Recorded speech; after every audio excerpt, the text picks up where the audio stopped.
আসসালামু আলাইকুম, কেমন আছেন সবাই? অনেকদিন ধরেই আমি অনলাইনে বিভিন্ন প্রতারণার বিষয়ে আপনাদের সাথে শেয়ার করি যাতে আপনারা সচেতন হতে পারেন।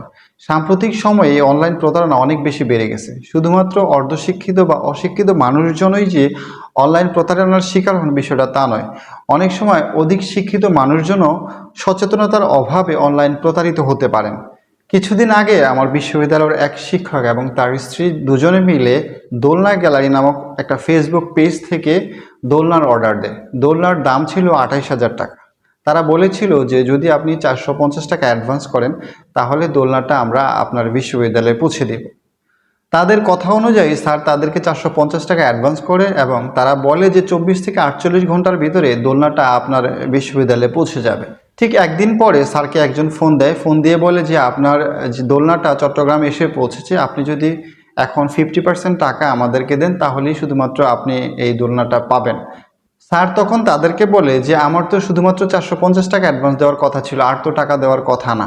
তারা বলে যে দেখা যায় অনেকেই এই দোলনা অর্ডার দিয়ে টাকা না দিয়ে নিয়ে অর্ডার ক্যান্সেল করে। সুতরাং আপনি যদি অর্ধেক টাকা দেন, অর্থাৎ ১৪,০০০ সামথিং টাকা দেন, তাহলেই শুধুমাত্র দোলনাটা আপনি পাবেন, না হলে আমরা এই অর্ডারটা ক্যান্সেল করে দিব এবং এই দোলনাটা আবার ঢাকা পাঠাই দিব। মূলত স্যারের ওই দোলনাটা খুবই পছন্দ হয় এবং পছন্দ হওয়ার কারণে উনি ওই তার কথা মতো ১৪,০০০ সামথিং টাকা তাদেরকে অ্যাডভান্স করে।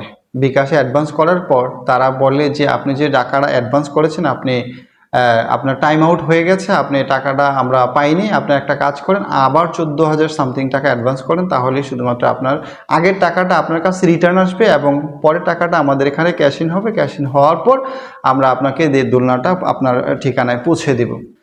স্যার এই কথা শোনার পর উনি হয়তো বুঝতে পারে যে হয়তো আমি একটা প্রতারণার চক্রে পড়েছি। তারপরও ওনারা বলতেছিল যে যদি আপনি পরবর্তী ১৪,০০০ সামথিং টাকা আমাদেরকে অ্যাডভান্স না করেন, পে না করেন, তাহলে কিন্তু আপনার আগের টাকাটাও আপনি পাবেন না। হয়তো এই টাকাটা এই পণ্যটা আমরা ঢাকা পৌঁছায় দেওয়ার পর তারা পণ্য পাওয়ার পর আপনার টাকাটা রিটার্ন করবে।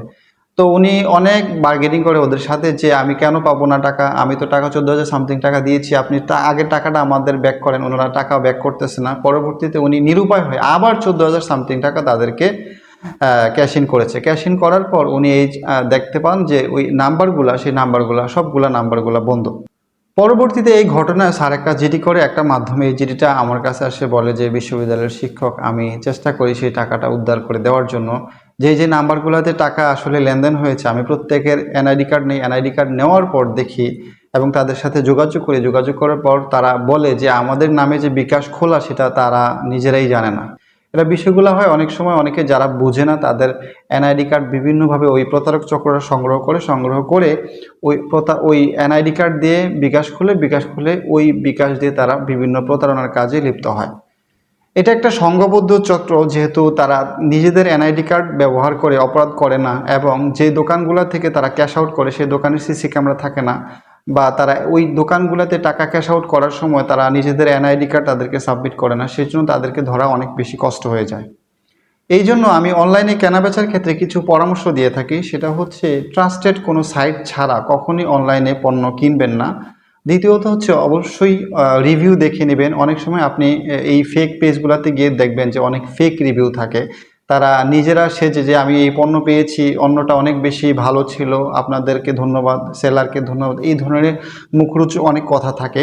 সেগুলো দেখে আপনি অবশ্যই বিভ্রান্ত হবেন না। এটা কত দিন আগে এই পেজটা ক্রিয়েট করা সেই বিষয়টা দেখে নেবেন। পণ্য কেনার সময় সেই পণ্য বিক্রেতার তাদের কোনো শোরুম আছে কিনা বিষয়টা জানবেন। তাদের কোনো এনআইডি কার্ড সংগ্রহ করার চেষ্টা করবেন যে আমি যদি টাকাটা না পাই বা আমি যদি পণ্যটা না পাই আপনাকে কিভাবে পাবো, তাহলে তাদের এনআইডি কার্ড সংগ্রহ করে রাখবেন। সবচেয়ে ভালো হয় অপরিচিত অখ্যাত কোনো পেজ বা অনলাইন হলে সেক্ষেত্রে অবশ্যই ক্যাশ অন ডেলিভারিতে আপনি পণ্য কিনবেন, তাহলেই প্রতারণার হাত থেকে অনেকাংশেই রক্ষা পাবেন। সর্বোপরি অনলাইন কেনাবেচার ক্ষেত্রে আরও বেশি সচেতন হবেন, আরও বেশি সতর্ক হবেন। এই বিষয়গুলো হয়তো আপনি জানেন, যারা জানেন না তাদের উদ্দেশ্যে শেয়ার করে দিবেন। ভালো থাকবেন সবাই। আসসালামু আলাইকুম।